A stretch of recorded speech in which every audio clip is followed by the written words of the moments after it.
Hi everyone, in front of me I've got Nothing Phone 2a, and let me share with you how to check for the software updates on this device. So first of all, make sure that you've got the internet connection, it is required, and then we can enter the settings.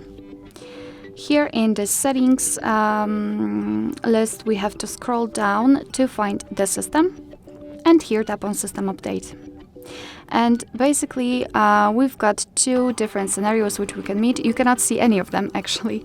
The first one is where your device will show you the information that you're up to date and everything is okay. The second scenario is where the update is available.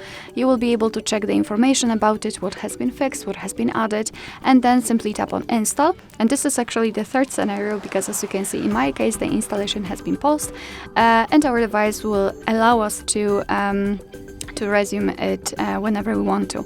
So as you can see here, you can also check what has been fixed.